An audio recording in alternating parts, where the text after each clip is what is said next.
25 kilometre ദൂരം 20 സ്റ്റേഷനുകൾ ഇതാണ് ആദ്യഘട്ടത്തിലെ കൊച്ചി മെട്രോയുടെ ലക്ഷ്യം. കേരളത്തിന്റെ സ്വപ്ന പദ്ധതിയുടെ വീതിയിലൂടെ മനോരമ ന്യൂസ് നടത്തുന്ന യാത്ര. ആലുവ ഇവിടെ നിന്നാവും കേരളത്തിന്റെ സ്വപ്ന പദ്ധതിക്ക് തുടക്കമാവുക. അത്യാധുനിക സൗകര്യങ്ങളോടെ കേരളത്തിലെ ആദ്യ മെട്രോ റെയിൽ സ്റ്റേഷൻ ആലുവയിൽ ഒരുങ്ങും.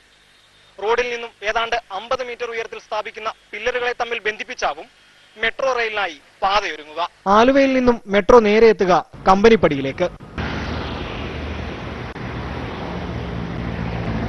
പിന്നെ മുട്ടത്ത്, അപ്പോളോ ടയർസ് ജംഗ്ഷനിലും യാക്കോബ പള്ളിയുടെ സമീപത്തും കളമശ്ശേരി ജംഗ്ഷനിലും മെട്രോയ്ക്ക് സ്റ്റോപ്പ് ഉണ്ടാവും.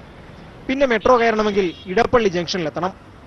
പാലാരിവട്ടത്തും ജവഹർലാൽ നെഹ്റു സ്റ്റേഡിയത്തിന് സമീപവും കലൂരും ലിസി ആശുപത്രിക്കടുത്തും മെട്രോ സ്റ്റേഷനുകൾ ഉയരും. എറണാകുളത്തെ ഏറ്റവും തിരക്കേറിയ MG റോഡ്, ഇവിടെ മാധവ ഫാർമസിക്ക് സമീപമാവും മെട്രോ സ്റ്റേഷൻ ഉയരുക. സ്ഥലമേറ്റെടുക്കുന്നതിനെതിരെയുള്ള പ്രതിഷേധങ്ങളാണ് ഇവിടെ മെട്രോ അധികൃതർ നേരിടുന്ന ഏറ്റവും വലിയ തലവേദന. ഇവിടെ നിന്നും മഹാരാജാസ് കോളേജും എറണാകുളം സൗത്തും GCDA ജംഗ്ഷനും എളംകുളവും പിന്നിട്ട് വൈറ്റിലയിലേക്ക്. ഏറ്റവും കൂടുതൽ യാത്രക്കാർ മെട്രോയിലേക്ക് എത്തുക വൈറ്റിലയിൽ നിന്നാവും. വൈറ്റിലയിൽ നിന്നും തൈക്കൂടം പിന്നിട്ട് നഗരസഭാ അതിർത്തിയായ പേട്ട ജംഗ്ഷനിൽ കൊച്ചി മെട്രോയുടെ ആദ്യഘട്ട യാത്ര അവസാനിക്കും. കടമ്പകൾ മറികടന്ന് മെട്രോ റെയിൽ യാഥാർത്ഥ്യമായാൽ ആലുവയിൽ നിന്നും പേട്ടയിലേക്കുള്ള 25 കിലോമീറ്റർ താണ്ടാൻ വേണ്ടിവരിക കേവലം 25 മിനിറ്റുകൾ മാത്രമാവും.